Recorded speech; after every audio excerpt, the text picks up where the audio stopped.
자, 우리 37문항을 한번 보도록 하겠습니다. 37문항을 보면 신자가 죽을 때에 그리스도에게서 무슨 유익을 받는가라는 것이 있는데, 우리 답을 한번 읽어볼게요. 시작. 신자가 죽을 때에 그 영혼이 완전히 거룩하게 되어 즉시 영광 중에 들어가고 그 몸은 여전히 그리스도께 연합하여 부활할 때까지 무덤에서 쉰다.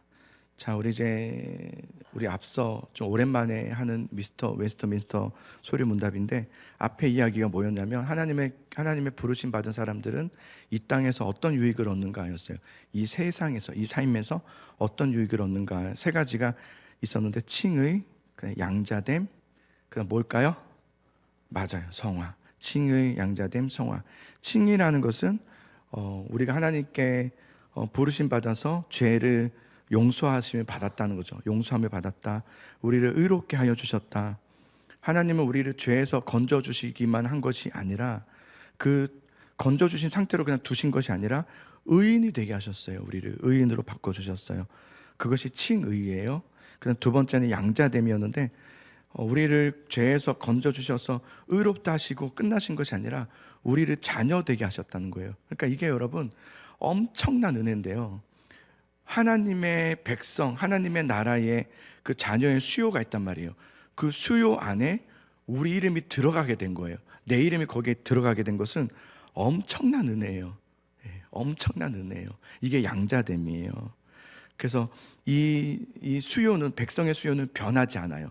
취소되는 일도 없어요. 그러니까 이것은 우리가 받은 삶에서 받은 은혜 중에 가장 큰 은혜가 바로 이 양자됨이라고 할 수 있겠죠. 그 다음 세 번째는 성화예요. 하나님은 우리를 죄에서 건져주셔서 의롭게 하실 뿐만 아니라 하나님의 자녀의 수요에 들게 하셨어요. 그것만이 아니라 하나님의 자녀의 신분답게 이제는 우리의 삶 가운데 변화시키기 시작하세요. 그게 성화예요. 그래서 이전의 모습을 탈피하는 거죠. 이전의 모습을 계속해서 바꿔가는 거예요. 하나님의 닮은 자녀로서 회복해가는 거예요. 이것이 성화예요. 하나님의 사람들이 다 겪는 은혜예요. 그래서 이 세 가지는 여러분, 하나님을 믿게 되면 다 경험하게 되는 은혜예요. 칭의, 양자됨, 성화. 이거는 다 경험하는 거예요. 난 예수님 믿었는데 난 이런 은혜를 못 받았어. 그거는 아니에요. 그럴 수가 없어요.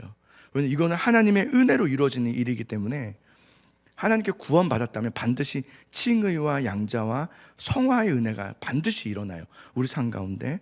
왜냐하면 하나님은 이 칭의와 양자의 성화를 우리에게서 계속해서 쉬지 않고 일하시고 계시고, 우리를 붙잡아 주시고, 그래서 우리가 잘못된 길을 가면 바르게 가르쳐 주세요. 바르게 가르쳐 주시고, 말 안 들으면 또 때리세요.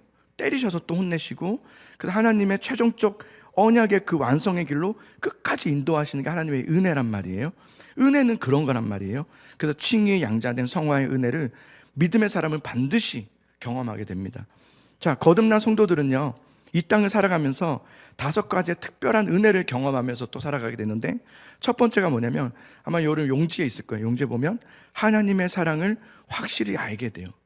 은혜 받은 사람은, 하나님의 거듭난 사람은 이 5가지가 있어요. 하나님의 사랑을 확실히 알게 돼요. 두 번째는 뭐냐면 양심이 화평하고 라고 했어요. 하나님의 사랑에 대한 확실함을 가지게 되면 마음의 평강이 임하게 돼요. 사랑을 많이 받은 자녀는 정서가 안정되어 있어요. 정서가 불안한 사람들 있잖아요. 은혜를 아직 못 받은 거예요. 막 불안하고 막 어떻게 할지 몰라고 막 분노하고 쉽게 막 다혈하고, 하나님의 은혜에 아직 사랑을 받은 자녀가 아닌 거예요. 하나님의 사랑의 은혜를 받으면 이게 컨트롤이 돼요. 정서가 안정돼요. 금세 내가 그러지 말아야지 하고 또 다시 컴다운 하면서 안정되게 되죠. 네? 뭔 소리예요? 그 다음에 세 번째는 성령 안에서 기뻐하고 라고 했어요. 성령 안에서 기뻐하고, 성령 안에서 날마다 기뻐함을 누리게 돼요. 네 번째는 은혜가요, 날로 증가해요. 내려가지 않아요. 내려가지 않아요. 저는 모태신앙이지만 예수님을 인격적으로 만든 게 초등학교 6학년 때였거든요. 그 이후로부터 저는 날로 증가했지 날로 내려간 적은 없었어요. 당연한 것 같아요. 제가 잘한 것도 없고요. 그건 그냥 당연한 거예요. 하나님께 거듭난 사람은 은혜가 날로 증가해요. 없어지거나 뭐 낮아지거나 그렇게 더 내려가거나 그런 일은 없어요. 잠깐은 내려갈 수는 있어요. 시험에 들고 어려울 때는. 근데 금세 올라와요. 왜냐하면 하나님의 은혜가 있기 때문에 그래요. 하나님의 은혜 받은 자녀는 반드시 그래요. 다섯 번째 뭐냐면 끝까지 견디고 인내하는 믿음의 상태를 가지게 돼요. 다시 또 인내하고 견디고 또 주님 앞에 나오고 이런 믿음의 상태를 가지게 되죠. 이게 정말 은혜, 그러니까 이런 복이 있어요. 거듭난 사람들에게는 이러한 복들이 있어요. 때로는 흔들릴 때도 있습니다. 어려움의 환경에 놓여지면 흔들릴 때도 있고 넘어질 때도 있고 때리면 아프기도 하고요. 아야 하면서 아프기도 하고 시험에 들 수도 있어요. 그러나 하나님의 은혜를 통해서 금세 견뎌요. 금세 인내하고 금세 믿음의 방향을 잡아내요. 이게 믿음의 사람들의 특징이더라고요. 이것이 거듭난 사람들의 실제적인 삶에서 경험하게 되는 유익들이에요. 사랑하는 성도 여러분, 그 은혜를 경험하고 계시죠? 경험하고 계시죠? 이런 경험을 모르겠으면 정말 심각하게 기도해 보셔야 돼요. 우리 그렇게 많지 시간이 없어요. 잘 깊이 자존심을 내려놓고 하나님, 내가 정말 구원받은 자녀가 맞습니까? 라고 되물어 보셔야 돼요. 저 이거 초등학교 6학년 때 예수님 만나고 나서부터 학생 때 진짜 많이 질문했던 질문이 하나님 앞에, 나 구원받은 게 맞습니까? 그런 과정이 되게 많았어요. 근데 그런 과정을 통해서 점점 확신을 얻게 됐어요. 무엇이 구원인지, 무엇이 은혜인지를 알게 됐거든요. 자, 오늘 이제 믿음의 사람들이 이 땅에서 만난 유익들을 우리가 지난번까지 살펴봤는데, 오늘 이제 그 37문항으로 넘어가면은 이제 거듭난 신자들은요, 죽음이 어떤 유익인가를 얘기해요. 이 땅에서의 삶도 유익인데 죽음은 어떤 유익을 주는가를 다루는데, 자, 37문항, 신자가 죽을 때에 그리스도에게서 무슨 유익을 받는가. 저는 이 질문부터 참 웃기다는 생각이 들었어요. 왜냐하면 사람이 죽는데 유익을 말한다는 게 웃기지 않아요? 죽음에 대한, 여러분 죽음이 어때요? 여러분에게 죽음은 어떻게 느껴져요? 절망으로 느껴지지 않아요? 그죠? 죽음은 안 좋은 것으로 여겨진단 말이에요. 그런데 죽음에 대한 이야기를 하는데 유익을 얘기한다? 만약에 지금 누군가가 이제 죽어가고 있어요. 근데 그에게 가서 죽음이 유익이라고 말한다면 아마 쫓겨날 거예요. 가라고. 무슨 유익이냐고, 이게. 나아야지. 그죠? 나아서 살아야지. 이게 세상적 관념 아닙니까? 근데 성경은 뭐라고 얘기하냐면 신자의 죽음은 유익한 거라고 말해요. 신자의 죽음은 유익한 것이다. 그래서 만약에 여러분 제가 죽으면 유익하다고 생각하시면 돼요. 아, 모 목사님 죽으셨어. 돌아가셨어. 야, 너무 감사하다. 그러셔야 되는 거예요. 진심이에요. 진짜 그래야 돼요. 그게 맞아요.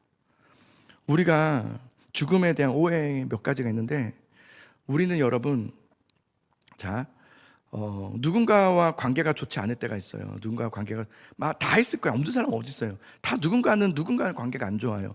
근데 그럴 때 먼저 내가 가서, 내가 그렇게 잘못한 것도 없어요. 우리는 다 잘못한 게 없잖아요. 모든 사람이 다 그렇게 생각해요. 난 잘못한 게 없대. 저 사람이 잘못한 거라고. 어쨌든 먼저 다가가서 손을 내미는 것에는 굉장히 자존심 상해요. 그죠? 따지죠. 내가 왜 먼저 가서 손을 내밀어야 돼? 저 사람이 해야지. 근데 그럴 때 만약에 여러분 이런 생각을 하게 될 때도 있잖아요. 만약에 내일 내가 죽는다면, 내가 정말 내일 죽는다면, 그럼 오늘 그 사람에게 가서 손을 내밀 용기가 생기죠. 내일 죽을 거니까 오늘 뭐 가서 죄송해요. 뭐 그 사람이 내가 손을 내밀었지만 그것을 뿌리치고 오히려 더 기분 나쁘게 하면서 적반하장으로 막 그렇게 다가와도, 내일 뭐 내가 죽을 건데, 내가 정말 내일 죽는다면 오늘 뭐 그런 수모를 당해도 내가 미안하다고 용서하겠다고 말할 수는 있는 용기가 생기긴 해요. 그렇죠? 저는 이러한 생각이 잘못됐다고 말하고 싶은 건 아닌데요, 이러한 생각에 잘못된 내면에 깔려있는 사상이 하나 있어요. 뭐냐면 죽음을 끝으로 생각한다는 거죠. 여러분, 신자에게 죽음이 유익이라고 하는 이유가 뭐냐면, 성경에서는 죽음이 끝이기 때문이라고 말하는 것이 아니라 죽음이 끝이 아니기 때문이라고 말하는 거예요. 죽음이 끝이 아니래요. 오늘 정답을 보시면, 답을 보면 37문항에 신자가 죽을 때 그 영혼이 완전히 거룩하게 되어 즉시 영광 중에 들어가고 그 몸은 여전히 그리스도께 연합하여 부활할 때까지 무덤에서 쉰다 그랬어요. 신자의 몸은 죽으면 끝이 아니라 그리스도와 연합된 거룩한 몸이기 때문에 무덤에서 쉰다 그래요. 부활할 때까지 무덤에서 쉬는 것이다.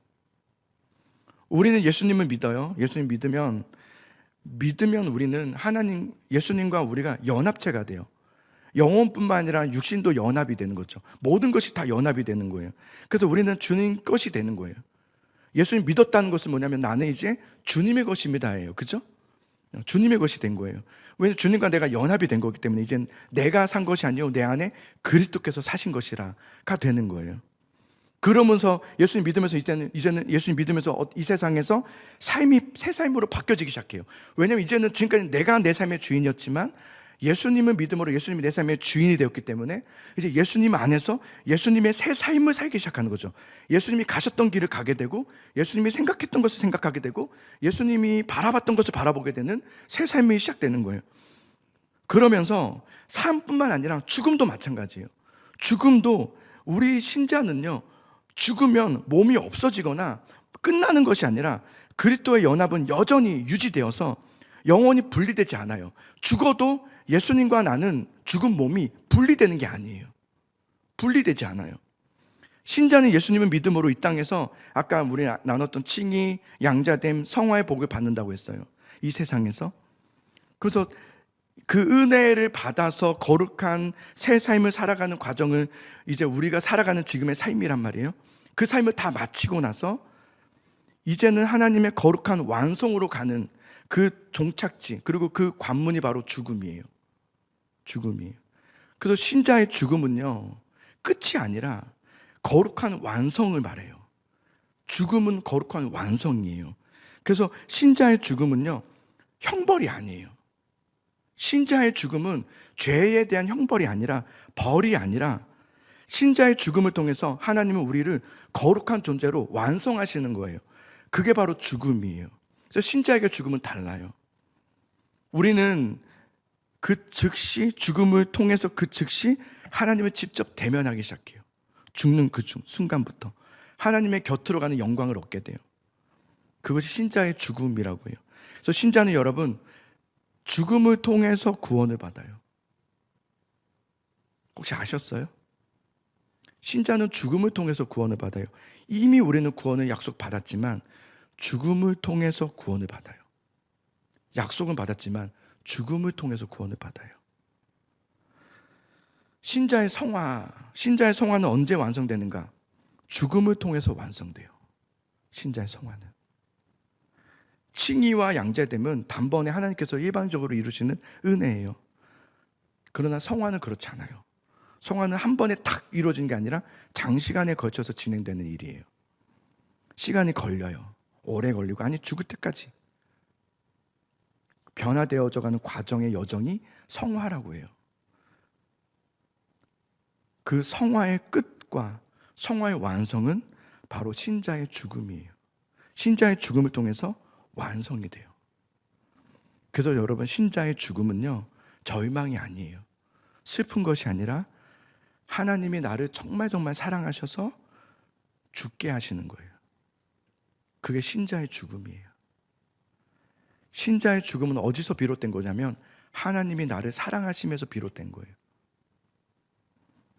그래서 여러분, 우리 각자 이제 언젠가 다 죽는단 말이에요. 우리는 안 죽는 사람이 없어요. 근데 나의 죽음에 대해서 이 죽음이 하나님의 사랑에서 비롯된, 하나님이 나를 사랑하셔서 나를 죽이셨다. 이게 여러분 얼마나 큰 위로인지 아십니까? 하나님이 사랑하셔서 하나님의 자녀를 데려가시는 거예요. 사랑하셔서 데려가시는 거예요. 미워서 데려가시는 게 아니라 정말 사랑하셔서 데려가시는 거예요. 그래서 오늘 답을 보면 신자가 죽을 때에 그 영혼이 완전히 거룩하게 되어 즉시 영광 중에 들어가고 그 몸은 여전히 그리스도께 연합하여 부활할 때까지 무덤에서 쉰다 그랬어요. 죽음은 쉬는 거예요. 신자의 죽음은 쉼이에요. 안식이라고 말하잖아요. 하나님께서 신자를 죽음을 통해서 데려가실 때는 사랑의 마음으로 데려가시는 거예요. 참 수고 많았다. 참 고생했지. 너 참 힘들었지. 인내하고 견디느라 어려웠을 거야. 이제 내가 너를 쉬게 해주고 싶다. 그게 바로 신자의 죽음이에요. 오늘 우리 여기 나와 있지 않지만 말씀에 요한계시록 14장 13절을 보면 이런 말씀이 있어요. 주 안에서 죽는 자들은 복이 있도다. 그래요. 주 안에서 죽는 자들은 복이 있도다. 성령이 이르시되 그러하다. 그들이 수고를 그치고 쉬리니 이는 그들의 행한 일이 따름이라 하시더라. 그랬어요. 신자의 죽음은 복이다 그랬어요. 오늘 답에 보면 신자가 죽을 때에 그 영혼이 완전히 거룩하게 되어 즉시라고 했어요. 즉시. 신자가 죽을 때는요, 즉시 어디에 들어가요? 영광 중에 들어가고 그랬어요. 우리는 죽으면요, 장례식장에 가서 이렇게 막 머물다가 막 가족들 슬퍼하는 걸 봐. 누가 왔나 이렇게 보다가 며칠을 이 땅에서 막 머물고 막 한을 가지고 살다 있다가 귀신처럼 이렇게 있다가 가는 게 아니라 우리가 죽는 즉시 우리는 옮겨져요. 우리가 눈을 딱 감잖아요. 막 이제 우리 막 아빠 하면서 이렇게 막 할 거 아니에요? 내가 죽을 때 아버지 이제 죽을 때 잠깐 안녕 하면서 이제 눈을 딱 감고 뜨면 바로 하나님의 영광 가운데 있어요. 즉시 눈을 감고 뜨자마자 그 이제 우리 가족들은 뭐 슬퍼하겠지만 나는 하나님의 영광 중에 딱 들어가게 돼요. 그래서 신자의 죽음은 즉시예요. 즉시 하나님 품으로 안기게 되는 복이에요. 즉시. 그럼 우리 몸은요, 죽게 되면 이제 땅에 묻히든지 뭐 화장을 하든지 뭐 재가 되고 또 땅에 묻혀도 결국은 썩어서 없어지거든요. 화장을 하든지 땅에 묻히는 똑같아요. 없어진단 말이에요. 흙이 되고 만단 말이에요.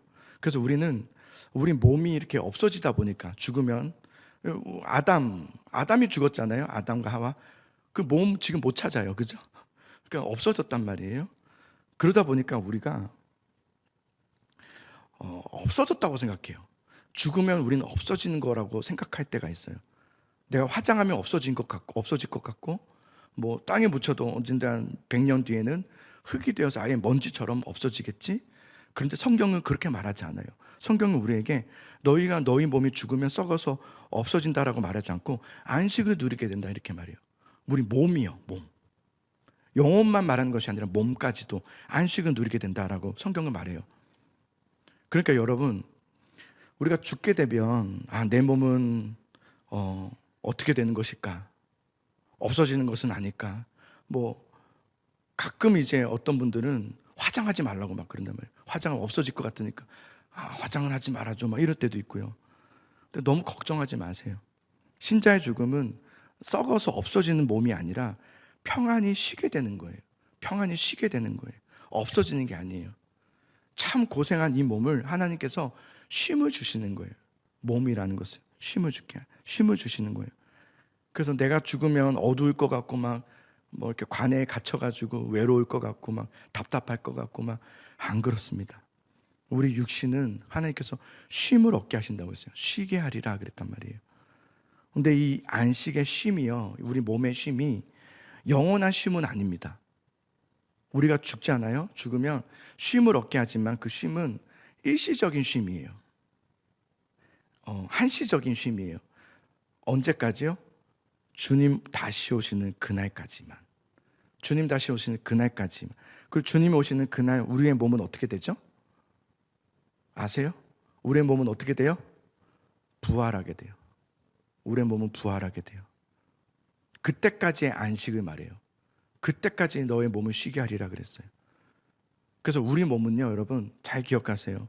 없어지는 몸이 아니라 단순히 반드시 다시 새롭게 부활하게 된 몸이에요. 그때까지 쉬게 하신다는 거예요.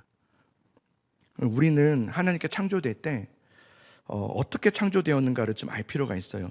우리 창세기 말씀 1장 여러분 펴졌죠? 창세기 1장을 보면 하나님께서 사람을 지으실 때 어떻게 지으셨냐면 다른 피조물에 대해서는 하나님께서 의논하지 않으세요.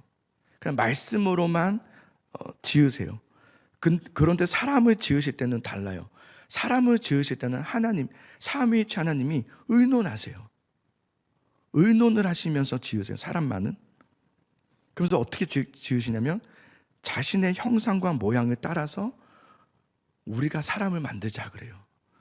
마치 하나님의, 그러니까 우리 인간은요, 다른 피조물과 다른 게 뭐냐면 하나님의 깊은 협의와 그다음 신적 지혜와 선하심과 전능하심에 기초되어 있는 창조예요. 우리는 다른 창조예요.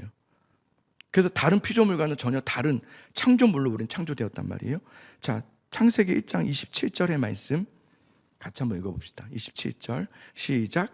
하나님이 자기 형상 곧 하나님의 형상대로 사람을 창조하시되 남자와 여자를 창조하시고, 남자와 여자를 그렇게 창조하셨어요. 남자만 하나님의 형상대로 창조하는 것도 아니고 여자만 하나님의 형상대로 창조한 것도 아니고 남자와 여자를 모두 하나님의 형상대로 창조하셨어요. 그리고 28절을 보세요. 자, 28절 있습니다. 시작. 하나님이 그들에게 복을 주시며 하나님이 그들에게 이르시되 생육하고 번성하여 땅에 충만하라. 땅을 정복하라. 바다의 물고기와 하늘의 새와 땅에 움직이는 모든 생물을 다스리라 하시니라. 자, 하나님은 남자와 여자를 하나님의 형상대로 창조하셨어요. 그런데 28절로 넘어가서는 그 남자와 여자를 창조하시고 그들뿐만 아니라 번성에 대한 명령을 하시면서 너희를 통해서 태어나는 너희의 후손들 모두도 역시 하나님의 형상을 지닌 존재가 되게 하셨다라는 말이 28절의 말씀이에요. 그러니까 우리 모두는, 이 땅에 지금 있는 우리 모두는 모두 아담과 하와로부터 태어난, 또 그 중심으로 태어난 모든 하나님의 특별한 형상을 지닌 존재로 우리는 태어나게 되었고 창조되었다는 것을 말하는 거예요. 그래서 우리는 특별한 존재예요. 다른 피조물과는 좀 달라요. 우리에게는 그 약속이 주어진 거예요. 하나님의 형상이라는 약속, 하나님의 구원이라는 약속이 이미 우리가 주어졌단 말이에요. 그러나 우리가 성경에 보니까 인간은 죄로 인해서 하나님과의 그 창조 약속이 끊어지게 돼요. 그래서 죄의 삭은 사망이 되었죠. 죄로 인해서 우리는 원래는 죽음이라는 것이 없었어요. 근데 죄로 인해서 우리는 죽음을 얻게 되었어요. 죽음이라는 것이요. 하나님의 그 창조 역사가 끊어지게 되었다는 것을 말해요. 그래서 로마서 6장 23절에 보면 이런 말을 해요. 죄의 삭은 사망이라. 그러면서 하나님의 은사는 그리스도 예수 우리 주 안에 있는 영생이니라. 죄의 삭으로 우리는 사망을 얻게 되었는데 하나님 우리에게 어떤 선물을 주셨냐면 예수 그리스도를 통해서 영생이라는 선물을 주셨다는 거예요. 영생. 다시 죄인 된 우리들을 재창조할 수 있는 역사를 만들어 주셨다는 거예요. 그게 바로 영생이에요. 그게 바로 구원인 거죠. 그래서 하나님은 여러분, 이 땅에서 우리가 살아갈 때에 이 땅을 살아가는 이 삶뿐만 아니라 신자의 죽음까지도, 우리가 믿음으로 살면서 죽는 그 죽음까지도 하나님은 모든 것을 이 땅에서뿐만 아니라 죽음 이후에도 참된 안식 가운데로 우리에게 약속하셨고 우리를 이렇게 인도하시고 계시다는 것을 말하고 있어요. 그래서 신자들은요, 그래서 교회는, 기독교는 제사를 드리지 않아요. 그래서 제사를 드리지 않아요. 우리나라 같은 경우는 제사를 드리는 나라예요. 죽은 자를 위해서 제사를 드리는 거예요. 우리나라는. 왜냐하면 죽은 자의 한을 풀어주기 위해서. 무신론자, 하나님을 알지 못하는 사람들 입장에서는 너무나 이해가 돼요. 죽으면 모든 것이 끝난다고 생각하기 때문에 죽은 자가 얼마나 억울하겠어요. 죽은 자가 얼마나 한이 많겠어요. 그래서 그 한을 달래주기 위해서, 그 영혼을 달래주기 위해서 제사라는 걸 만들었어요. 그래서 그들을 제사하는 게 우리나라의 제사란 말이에요. 그러나 믿음의 사람은 영과 육이 모두 그리스도와 연합되었단 말이에요. 연합된 상태에서 삶도 마찬가지지만 죽음까지도 연합함이 유지되어서 우리에게는 한이라는 것이 없어요. 믿음의 사람에게는 한이 없어요. 우리는 죽는 즉시 하나님의 영광으로 들어가기 때문에 우리에게는 한이라는 것이 있을 수가 없고 평안이 있는 거예요. 평안. 하나님의 평안이 있는 거죠. 그래서 믿음의 사람들에게는 제사가 필요하지 않아요. 그래서 우린 제사를 드리지 않아요. 제사라는 것은 죽은 사람을 달래주기 위해서 하는 거잖아요.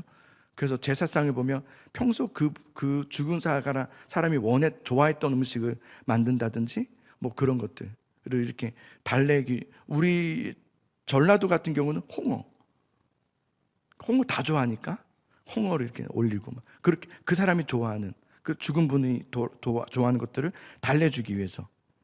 근데 신자는, 믿음의 사람들은 죽음 이후에 제사상에 차려진 음식을 먹으러 올 필요가 없어요. 왜냐하면 이미 우리는 죽은 이후에 즉시 하나님의 나라에서 영광 가운데 가장 풍성한 교제의 안식을 누리고 있기 때문에 밥 한 끼 먹겠다고 내려오지 않아요. 그러나 세상 사람들은 그렇게라도 해야 돼요. 안 믿는 사람들은 그렇게 해서라도 혹 죽은 영혼들이, 또 조상들이 우리를 돌봐 주지 않을까라는 마음으로 한단 말이에요. 그러나 우리는 하지 않는 이유는 우리를 돌봐 주신 분은 조상님이 아니라 하나님이시기 때문에 그렇죠. 그래서 여러분, 신자의 죽음은요, 절망이 아니에요. 신자의 죽음은 한스러움도 아니에요. 신자의 죽음은 거룩함의 완성이고 승리의 마침표임을 믿으시기 바랍니다. 그래서 신자의 죽음은 기쁨이에요. 우리가 믿음의 사람이 죽는다면, 그래서 제가 만약에 원유선 목사가 죽는다면 그건 기쁜 일이에요. 그건 기쁜 일이죠. 슬퍼할 일이 아니죠. 신자의 죽음은 기쁨이에요. 우리가 혹 막 어떤 죽음을 앞에 두게 되거나 문턱에 이렇게 있게 된다 할지라도, 물론 기도하는 건 귀하죠. 또 살아나게 해주세요, 회복되게 해주세요, 당연히 기도하는 거죠. 그러나 그것은 알아야 돼요. 신자의 죽음은 기쁜 일이고 신자의 죽음은, 주 안에서의 죽음은 복된 일이다 라는 것을 우리가 반드시 가지고 있어야 돼요. 그래서 우리 교회에서 혹 이제 누군가가 돌아가시고 또 장례를 하게 될 때는, 여러분, 그 장례는 정말 중요하게 생각하셔서 참석하셔야 돼요. 결혼식처럼 부조금만 이렇게 전달하면 그건 안 돼요. 직접 참여하셔서 같이 예배를 드리시고요. 그리고 그 신자의 죽음을 기뻐해 주시고요. 그리고 그 신자의 죽음을 유가족들에게 위로가 되게 해주셔야 돼요. 신자의 죽음은 복이라는 것을 보여주셔야 돼요. 신자의 죽음은요, 하나님께로 나아가는 마지막 관문이란 말이에요. 이제는 이걸 통해서 그는 완전히 완성된단 말이에요. 구원이 완성되고 하나님 나라에서 이제는 평안함을 누리게 된단 말이에요.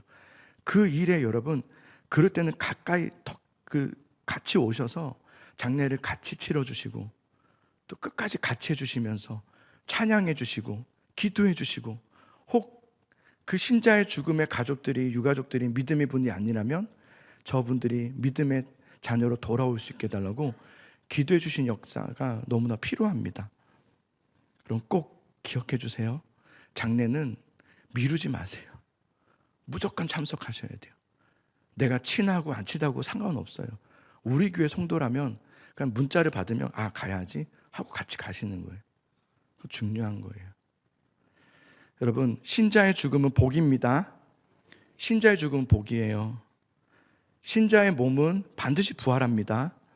부활의 약속이 있는 거예요. 그러니까 신자가 죽게 되면 물론 헤어짐의 슬픔이 있지만 다시 만날 그날, 그리고 다시 부활할 그날을 기대하면서 믿음으로 잘 이겨내면 좋을 것 같아요.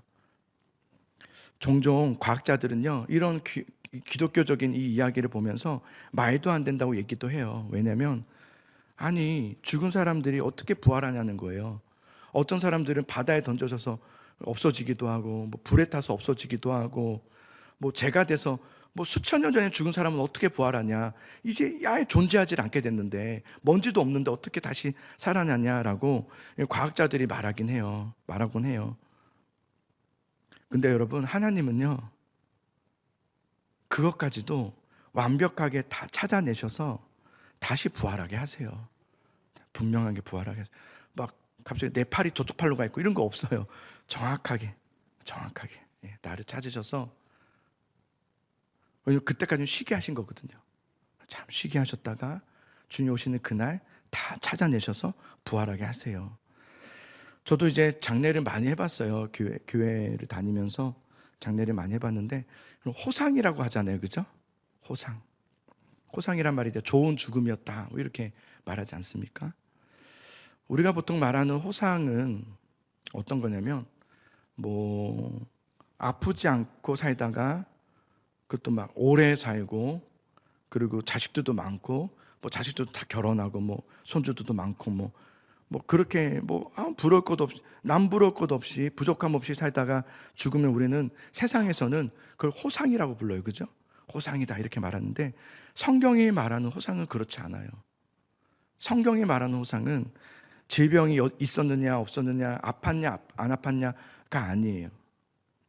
또 우리가 때론 죽음에 어떤 분들은 이제 질병으로 돌아가시기도 하고 아니면 이제 이런 쇠약해져서 돌아가시기도 하고 어떤 경우는 뭐 사고가 나서 돌아가시기도 하고 그런 것도 아니에요. 뭐 평안하게 뭐 집에서 주무시다가 돌아가셨다. 이것을 성경은 호상이다 이렇게 말하지 않고요. 누구를 호상이라고 말하냐면 저를 한번 따라 보세요. 주 안에서 잠자는 자는 복되도다. 그가 호상이에요. 주 안에서 잠자는 자. 어떻게 죽는지 상관없어요. 그러나 그가 주님 안에 있었던 사람이라면 그는 복된 거예요. 주 안에서 잠자는 자는 복되도다. 이것이 호상이에요. 그래서 여러분 신자의 죽음은 무조건 호상입니다. 그래서 저는 저도 마찬가지지만 우리 이곳에 계신 한 분 한 분 정말 신자가 되기를 원해요. 믿음의 삶이 정말 되기 원해요. 우리 알잖아요. 이제 종교 생활이 뭔지 알잖아요. 믿음의 생활이 또 뭔지 이제 많이 들어봤잖아요. 우리 이제 정말로 신자의 삶, 완벽한 삶은 아니에요.